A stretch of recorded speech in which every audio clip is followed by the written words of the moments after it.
My name is Staffan Löfving. I'm a Swedish anthropologist and former photographer. I was in Sarajevo as a photographer during the siege.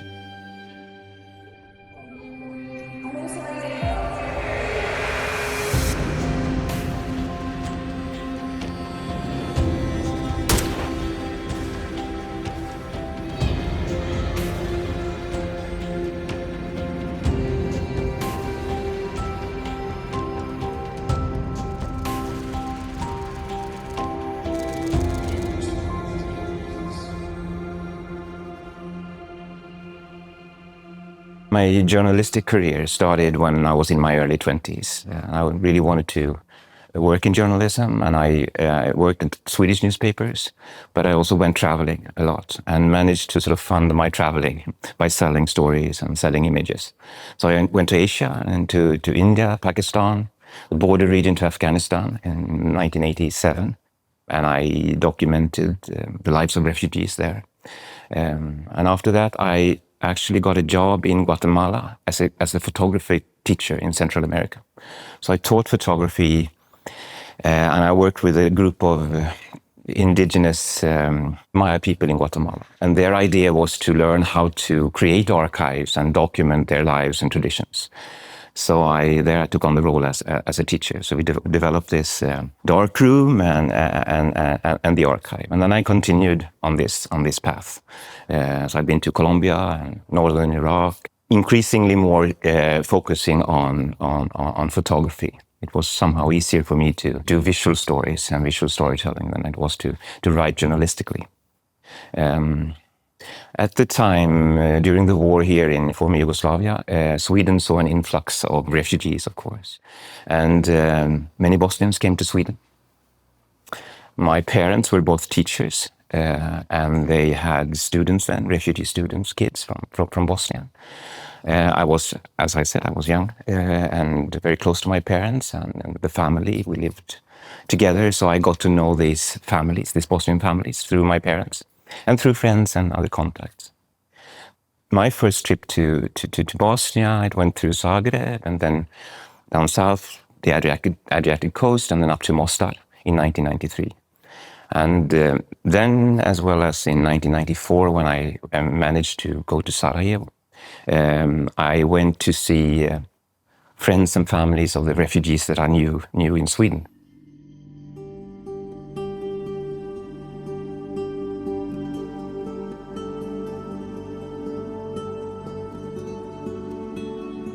It was a journalistic, endeavor and mission, but it was also very much a social one. I wanted to know people back home better by visiting their relatives here. But it also, of course, was extremely effective in a sense, because it gave me access to people and their ordinary lives, how they lived.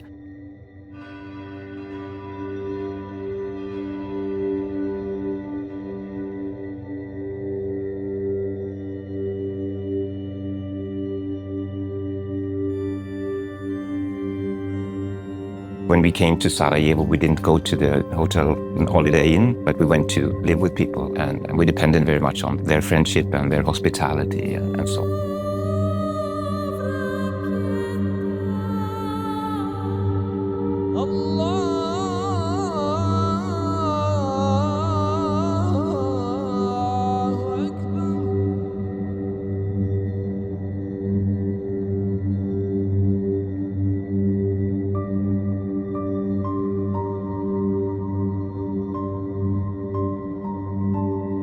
I studied anthropology and development studies, political science in Sweden. So I wanted to become a journalist, I think, with a specialization in social science. But it developed into two incompatible projects that I had found very difficult to sort of marry.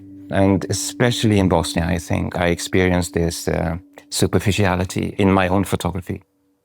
I really respect good photographers and the dedication, and I see the importance of their work. But in my case, I felt that I can only reach this far in my understanding of a certain situation. I wanted to go further, and I experienced that I couldn't do that with the camera. It's when you interview someone and you try to establish trust and you have a conversation going, but as soon as I sort of show my camera, the sort of the magic of the moment, of the trust that we're trying to build sort of disappears. And of course, being a good photographer is of course overcoming that. But I felt that it's easier without the camera. So I continued rather on I picked the path. So I continued on the anthropological one, and I became a researcher in anthropology.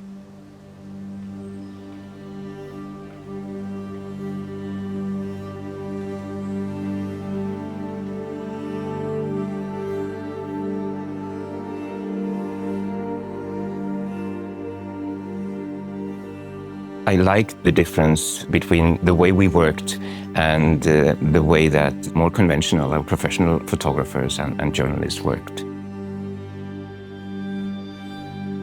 When I got to Sarajevo, it was September 1994, so the weather was rather pleasant. People weren't cold. We went to stay with this married couple close to the center of the town, to Old Town, in their apartment. We got a chance to see how they managed life, how they queued for water, and how they shared the little that they had, how they were connected also with other relatives and friends. They were helping one another. They had these homemade stoves that they used and made coffee outside on the balcony so they could sort of lit the fire and make the coffee and that ritual. They always have cigarettes. For interesting reasons, I found that the cigarettes sort of production was still ongoing throughout the war, as far as I understood. And they also, of course, offered security, because I knew when to leave the house and when not to leave the house. Almost always. We ended up only once in a rain of bullets from snipers, and that was afterwards. They sort of apologized for that, because it was an interesting event. I found it interesting, surreal. We were walking on a hillside, and all of a sudden bombardment broke out on the ridge. So you could see smoke and you can hear the sound.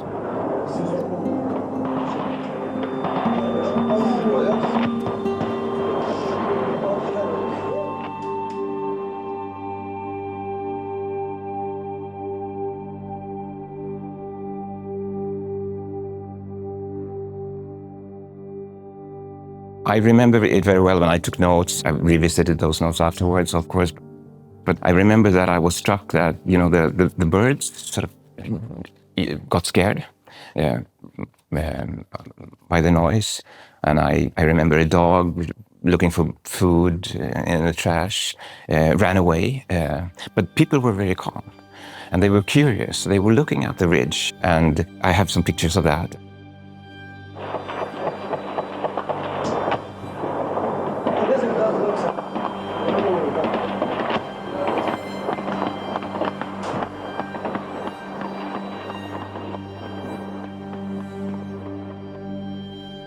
One woman took her child, small child, and showed the child, look, this is what is happening on the ridge.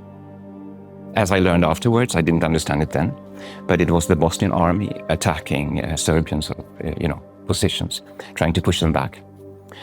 And what happened then was so interesting, because then the snipers sort of responded to that by shooting at the people in town. And then all of a sudden people began to run. So it was like on a given signal. I didn't understand what was happening. I was trying to ask people what is happening. And I followed my host, and they brought me, and we ran all the way back to the apartment.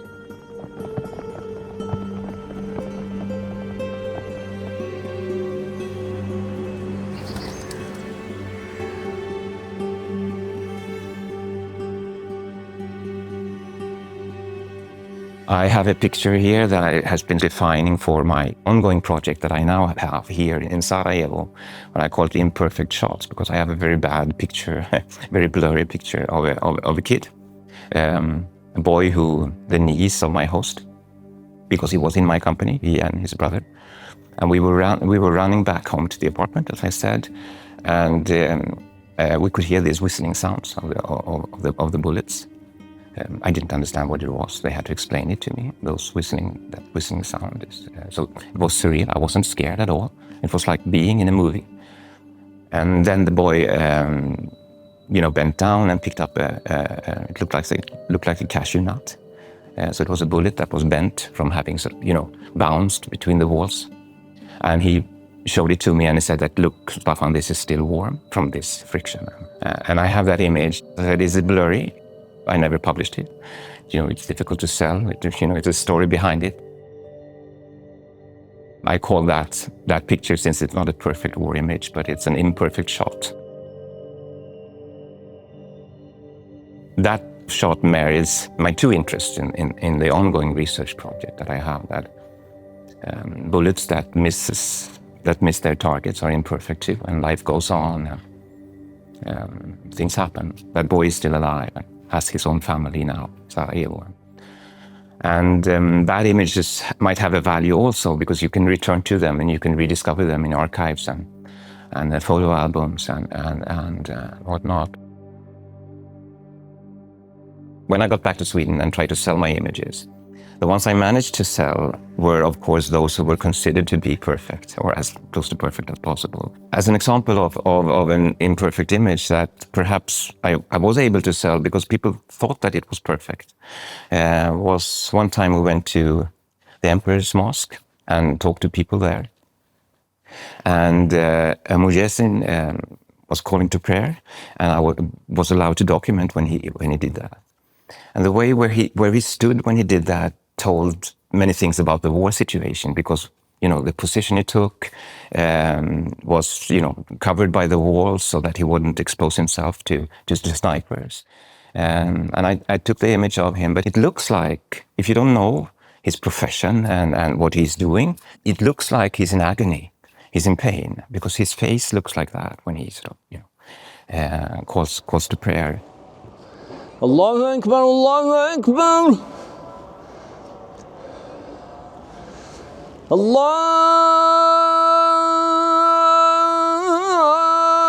Akbar. Allahu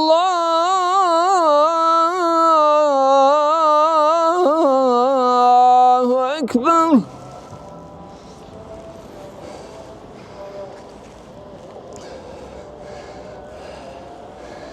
أشهد أن لا إله إلا الله.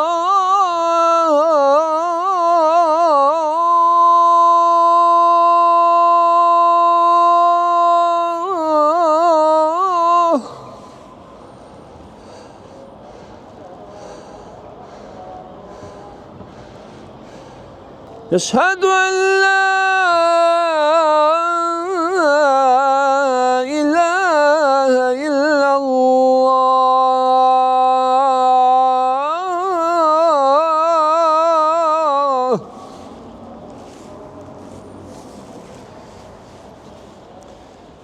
So I saw that image and I managed to try to explain what it was doing, but I think publishers thought that it was a good image from Sarajevo.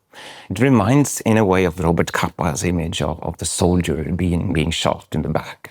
So it sort of triggers those kinds of interpretations among viewers. But it was not. It was a completely different activity, right? It was something very beautiful, but it was sold as a wartime image. Another example of that is a man digging a hole in the ground, and the hole has the shape of a coffin. And of course, many photographers, including myself, we went to graveyards and we documented grave digging and people in Zoro grieving.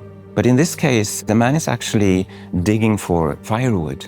So in the year before, the autumn of 1993, he had cut down the tree that he had there, and he had burnt it, of course. This autumn, 1994, he didn't have any more to burn, to heat his house. So he had to go for the stump and the roots. So he's digging up that, and you can see that in the image because the roots are by the side of the hole. And I haven't published that image, but when I talk to students about it and to people here even, and I ask them what they see in this image, of course, everyone sees a grave, because we are sort of trained to see a grave when we see that kind of hole. But it is not. It's someone looking for firewood. Again, therefore it's an imperfect shot because it doesn't really meet the expectations of the viewer, right? But it tells a story about the war, how it was to live in the war.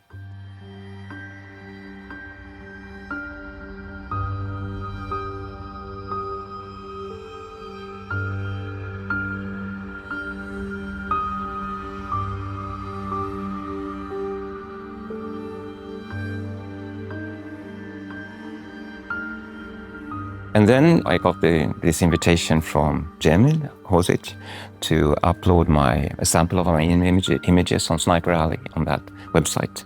And that offered a new opportunity for me to reach out and to reach more people on those images. I have to be honest, I've so far met rather few. Sarajevo is a huge city. People in the city have moved in and out. They move in and out in cities, and it has 30 years have passed. If you're younger than 30 years or younger than 34, perhaps, you don't really have memories of the war. If you're older than I am, some people have passed away.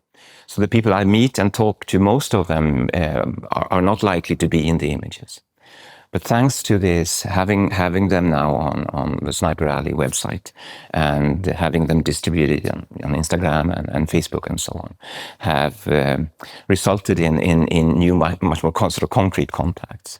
And a couple of days ago, I received a message that one girl, Tijana, had recognized herself, an image from Rasno, the neighborhood of Rasno here in Sarajevo.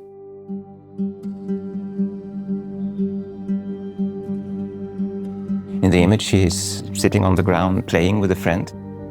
Cute image. They are very young children, 4 or 5 years old. And in the background, there's this burned out building.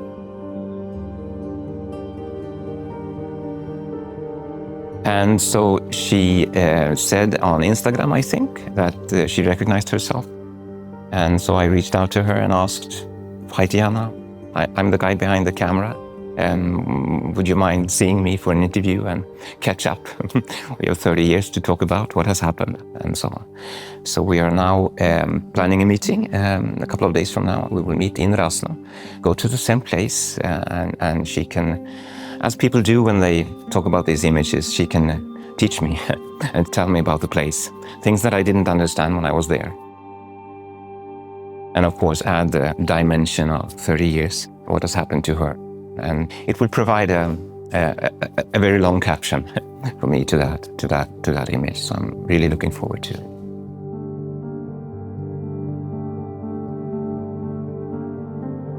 I thought we were vultures, me included. I mean, I didn't become rich, but I earn my living from going here and take pictures of people suffering. I agreed with them, and that became unbearable to me. So therefore, I think it goes into this. It contributed to my dissatisfaction with the profession, me in that profession. So I think in the volume where we talk about visual sovereignty from very different angles and different perspectives, my emphasis is sort of this idea that people have. We are on images everywhere nowadays. We have also, or should have, the right not to be.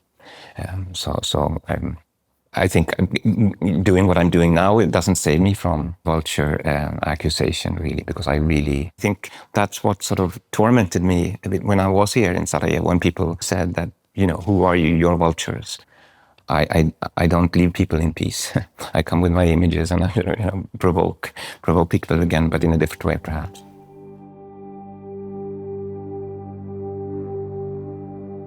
So it so happened that when I abandoned photography, it was I didn't know it then, that I was never going back to take professional photographs. Of course, I take pictures of my kids and my family, but not those are not for sale or for public sort of consumption.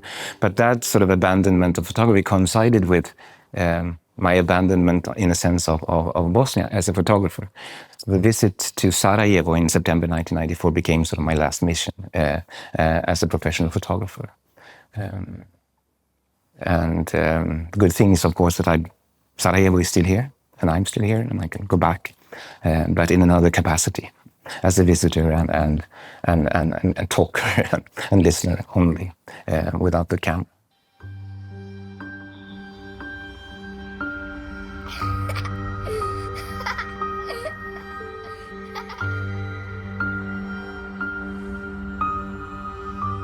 I am now here in Sarajevo to offer the images to the museum, and I have done so.